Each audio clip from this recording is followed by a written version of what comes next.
தேவதாஸ் படம் பண்ணுறீங்க. தேவதாஸில் இந்த கெட்டப் தானா? ஏன்னா தேவதாஸ்னாவே தாடி வச்சுருந்தா வரணுமா?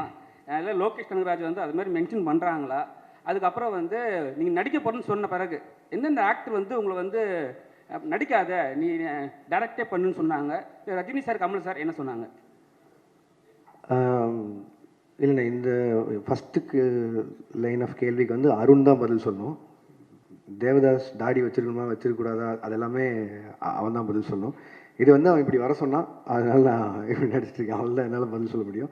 அண்ட் இல்லைண்ணா, நான் ரஜினி சார்கிட்ட போகிறதுக்கு முன்னாடி அவர் தெரியும் நான் நடிக்கிறேன். நான் இப்போ கூலியிலேருந்து வரும்போது அவர் வாழ்த்துக்கள் தான் சொன்னார், கமல் சார் வாழ்த்துக்கள் தான் சொன்னார். அண்ட் நான் விஜயநாட்ட பேசினேன், அவர் வாழ்த்துக்கள் சொன்னார். அண்ட் சேது நான் மீட் பண்ணும்போது பேசினேன். அவள் தான் யாராவது அன்றைக்கி பார்க்குறோமோ அது மட்டும் தான் மீட் பண்ணி பேசணும். அண்ட் இன்னொரு கிளாரிட்டியும் கொடுக்கணும்னு நினச்சி, இந்த நீங்கள் இந்த ரஜினி சார் கமல் சாரை பற்றி பேசினால அவங்க 2 பேரை வந்து அன்ஃபாலோ பண்ணிட்டேன் ட்விட்டர்லேருந்து அப்படின்லாம் சொல்லியிருந்தாங்க. அவங்க 2 பேரும் எந்த இடத்துல இருக்காங்க, நான் அவங்க கூட ஒர்க் பண்ணதையே ஒரு பாகியமாக நினச்சிட்ருக்கேன். நான் ஒரு ஊர்லேருந்து வந்து 2 பேரையும் டைரக்ட் பண்ணிட்டேங்கிறத ஒரு 2 வருஷத்துக்கு முன்னாடி ஸ்க்ரால் பண்ணும்போது லைக் போட்டதுக்கே நான் எவ்வளோ பதில் சொல்கிறேன், தெரியாமல் லைக் பண்ணதுக்கு எவ்வளோ பதில் சொல்கிறதுன்னு எனக்கு தெரியும். இன்றைக்கி தேதிக்கு அப்படி யாராவது அன்ஃபாலோ பண்ணிட முடியுமா? இல்லை அது எப்படி பாசிபிளாக இருக்கும்? அது ஏன் நான் சொல்கிறேன்னா, இப்போ எங்கள் அம்மாக்கெல்லாம் வந்து ட்விட்டர்னு என்னென்னு தெரியாது, ஃபாலோ அன்ஃபாலோன்னு என்னென்னு தெரியாது. ஆனால் அவங்க எனக்கு ஃபோன் பண்ணி ஏன்டா கமல் சாரையும் ரஜினி சாரையும் அன்ஃபாலோ பண்ணுறேன்னு கேட்குறாங்க. ஏன்னா நான் சொல்கிறது கூட நம்ப மாட்டாங்க, நீங்கள் சொல்கிறது தான் நம்புகிறாங்க. அதனால தான் நான் சொல்லிட்டுருக்கேன். நான் அந்த மாதிரி அன்ஃபாலோ பண்ணுறதோ அப்படி எதுவும் இல்லை. அதையும் மீறி இந்த மாதிரி ஏதாவது சென்சிட்டிவான விஷயம் இருந்ததுன்னா என் சைட்லேயோ இல்லை என் டீம் சைட்லேயோ யாராவது கிட்ட கேட்டு கொஞ்சம் எழுதுனீங்கன்னா பேசுனீங்கன்னா நல்லாயிருக்கும்னு நினைக்கிறேன். அதை வேண்டுகோளாக வச்சு மீட்டிங் போச்சு. எனக்கு அவர் சின்ன வயசுலேருந்து ரொம்ப பிடிக்கும், ஒரு பெரிய ஃபேன் தான். அண்ட் அவரும் வந்து எனக்கு ரொம்ப பிடிச்சுன்னு சொல்லி தான் அவர் கூலியிலேருந்து படம் பண்ணணும்னு பேசுகிறாரு. பட் ஆனால் நான் சொன்னேன், சார் இங்கே இவ்வளோ கமிட்மெண்ட்ஸ் இருக்குது, சாருக்குமே அவருக்கும் நிறைய கமிட்மெண்ட்ஸ் இருக்குது. ஸோ இதே மாதிரி ஏதாவது ஒரு டைம் ஏதாவது மிஸ் மேட்ச் ஆகும்போதோ வேற ஒரு டைம் கிடைக்குதோ அப்படிங்கிறது பார்த்தா சார் பண்ண முடியும். பட் ஆனால் டாக்கிங் சார் எனக்கு எல்லா ஹீரோஸ் கூட வேலை செய்யும் சார், அவங்க எல்லாருக்கும் பேசிட்டு தான் இருக்கேன். பட் ஆனால் டைம் தான் சார் பிரச்சனை. சரிங்க சார், நீங்கள் டிசியில் பண்ணிட்டு இருக்கிறதா, டிசியில் இப்போ பண்ணிக்கிட்டு இருக்கீங்க. அதேமாரி ஜனநாயகத்தையும் ரிப்போர்ட்டராக பண்ணிட்டு இருக்கீங்க அப்படின்றதும் தகவல் வந்துச்சு. அதை நீங்கள் எப்படி பார்க்குறீங்க? அதுக்கப்புறம் 2 கேள்வியாக வச்சுக்கிறேன். இந்த சென்சார் இஷ்யூ கூலியும் ஏ சர்டிஃபிகேட் வந்துருந்தது, ஜனநாயகலையும் அது பாதிக்கப்பட்டிருக்கு. அதை எப்படி சார் பார்க்குறீங்க? சார் டிசியில் சார் பண்ணிருக்கேன், அது அருண்மாதேஷ் இருக்கும். இது வந்து ஹெச்வினோதனாவும் விஜயனாவும் ஒரு நாள் கூப்பிட்டாங்க. ஸோ அது கேமியா பண்ணேன். அது அவ்வளோதான் என்னால் சொல்ல முடியும். அது மேலே அவங்க பேசுங்க. அண்ட் ரிகார்டிங் சென்சார் போர்ட் நான் கூலி சொல்லணுன்னா அதுக்கும் நிறைய விமர்சனம் இருந்ததில்லை. ஏன் ரஜினி சார் ஏ சர்டிஃபிகேட் அப்படின்னு சொல்லி ஏ சர்டிஃபிகேட் வாங்கணும்னு போகல. எனக்கு என்ன ஆச்சுன்னா, சென்சார் போர்டு ஃபர்ஸ்ட் சென்சார் பண்ணி முடிச்சோன்னா பேசி 35 கட் சொன்னாங்க. அப்புறம் ஒரு 9 மியூட்ஸ் இருக்குது. மியூட்ஸ் கூட ஓகே, எனக்கு பிரச்சனை இல்லைன்னு சொல்லிட்டேன். பட் 35 கட்டுங்கிறது வந்து என்னால் அன்றைக்கி ஏற்றுக்க முடியல. இப்போ படம் ரிலீஸ் ஆனதுக்கப்புறம் ஆல்ரெடி நிறைய இடங்கள் புரியலன்னு சொல்லி சொல்கிறாங்க. Maybe I take the blame. நிறைய இடத்துல நான் புரிய வச்சுருக்கோம். பட் ஆனால் அதையும் மீறி 35 கட் அப்படின்னா அது படமாகவே இருந்திருக்காது.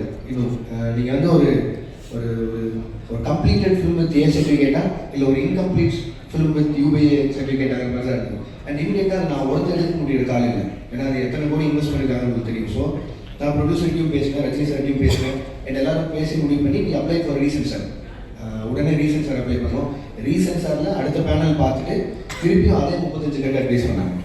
பட் அட்வைஸ் பண்ணுறதை தாண்டி ரீசென்சார் எனக்கு சொன்னது என்னென்னா, தீமேட்டிக்காகவே இது ஏன் அதாவது பிணங்களை எரிக்கிறதும் இந்த மாதிரி பண்ணுறதுங்கிறதும் தீமேட்டிக்காகவே ஏன் எனக்கு இந்த மாதிரி பண்ணணும். அண்ட் எங்களுக்கான ரிலீஸ் டைம் இருக்குது. அண்ட் எனக்கு அந்த படத்தை எதுவுமே விஷுவலாக கட் பண்ணிட வேணாம். இது எல்லாத்தையும் மனசில் வச்சுட்டு ரஜினி சாரோட அட்வைஸை எடுத்துகிட்டு எந்த டிசைட். ஏன்னா ஒரு ஏ சர்டிஃபிகேட் வந்ததுனால மட்டுமே ஒரு 40-50 கோடி வருமானத்தில் லாஸ் இருக்க மாதிரி இருக்கும். பட் ஆனால் சன் பிக்சர்ஸ் எனக்கு கொடுத்த ஃப்ரீடம், ரஜினி சார் எனக்கு கொடுத்த ஃப்ரீடம், ஒரு லொக்கேஷன் உங்களுக்காக இருக்கட்டும், உங்களுக்கு என்ன தோணுதோ பண்ணுங்கள். நான் ஒரு கம்ப்ளீட் ஃபிலிமாக இருக்கணும்னு சொல்லி தான் ஏ சர்டிஃபிகேட் கொடுத்துட்டு. இல்லைன்னா ஆப்வியஸாக இன்னும் கொஞ்சம் அதிகமாக சம்பாதிக்க போகுதுன்னா நான் வேணாம் தான் சொல்லியிருப்பேன். பட் இதுதான் ஆக்சுவலி நடந்தது. அண்ட் ரிகார்டிங் ஜனநாயகம் எனக்கு தெரியும் வினோத நடந்தது இருக்கணும். நான் சென்சாரில் போகல, அதனால நான் சொல்ல முடியும். தேங்க்யூ. இயக்குனராக இருந்து நடிகர்கள் இயக்குனதுக்கும் இப்போ நீங்களே வந்து ஒரு நடிகராக மாறினதுக்கும் என்ன வித்தியாசம் தெரியுது? உங்களுக்கு வந்து நடிகராக இருக்கிறதுக்கு சுகமாக இருக்கு? இப்போதான் உங்களுக்கு நாங்கள் சொன்னேன். ஆனால் உங்களுக்கு தமிழ் வேணும். சுகமாக இல்லை, நல்லா இல்லை, கொஞ்சம் கஷ்டமாக தான் இருக்குது. டைரக்ஷன் நமக்கு தெரிஞ்ச வேலை செய்யறதுக்கும் தெரியாத வேலை செய்யறதுக்கும் வித்தியாசம் தான். உங்கள் படங்களில் நிறைய வன்முறை இருக்குது, வெட்டு, குத்து, ரத்தம், கூறுலாம் இருக்குது. இது வந்து சமூகத்துக்கு நல்லதில்லை. லோகேஷ் கனகராஜ் ஒரு மனநல டாக்டர் கூட பார்க்கணும் அளவுக்கு உச்சமாக கமெண்ட் வந்துது. அதை பற்றி என்ன நினைக்கிறீங்க? ஒன்று. ரெண்டாவது, ஜனநாயகம் மலேசியாலாம் போய் விஜய் சார் நிறைய சப்போர்ட் பண்ணீங்க, சினிமா பார்த்துருக்காங்க என்ன நினைக்கிறேன்? அடுத்து இந்த ஏப்ரல் பிரச்சாரத்துக்காக போவீங்களா? அந்த அளவுக்கு சப்போர்ட் இருக்குமா?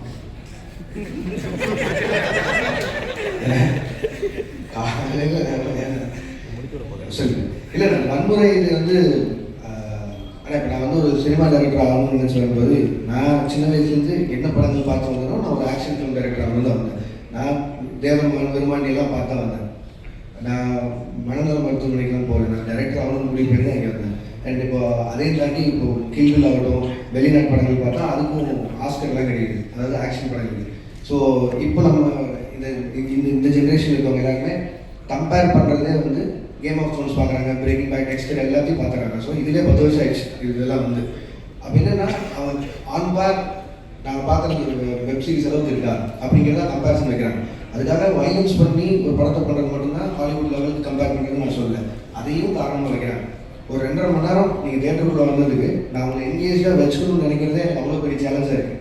இதில் இந்த சோகால் வயலன்ஸே சொல்ல முடியாது, அது ஒரு ஆக்ஷன் படம். எப்படி ஜாக்கி சான் பார்த்தோம், எப்படி ப்ரூஸ்லி பார்த்தோம், அர்னால்டோ பார்த்தோம், இப்படிலாம் பார்த்தோம். அதுக்கப்புறமா ரஜினி சார் பார்த்தோம், நம்மளே கமல் சார் பார்த்தோம், எல்லா ஆக்ஷன் விஜயகாந்த் சாரோட பார்த்தோம், ஒன்று தேட்டரில் எல்லாம் பார்த்தோம். இதெல்லாம் தான் ஒரு ஆக்ஷன் டைரக்டர் ஆகணும்னு பார்த்தேன். இது எப்படின்னா, இப்போ வந்து ஏதோ ஒரு பக்கம் பார்த்துட்டு இந்த மாதிரி நீங்கள் சொன்ன மாதிரி இன்ஃப்ளூயன்ஸ் ஆகி பண்ணுறாங்க அப்படின்னா, அது அவ்வளோ ஈஸியாக அப்படி சொல்லிட்டு கடந்து போகிற விஷயம் இல்லைங்க. ஒரு தப்பு நடக்குது, அது இந்த டைரக்டரோட படம் தான் காரணம்னு சொல்லிட்டா அது அவ்வளோ ஈஸி இல்லைங்க. இப்போ எனக்கு ஒரு பொறுப்பு இருக்கணும்னு சொல்கிறீங்க, இருக்குது சமூக பொறுப்பு இருக்குது, ஓகே, நான் வயலன்ஸ் தான் வேணும். பார்க்குறவங்களுக்கு அந்த பொறுப்பு இருக்கணும் இல்லைன்னா, அப்புறம் எதுக்கு படிக்கணும், எதுக்கு இத்தனை பேர் அப்பா அம்மாவை எவ்வளோ பேர் இந்த அட்வைஸ் கேட்கணும்.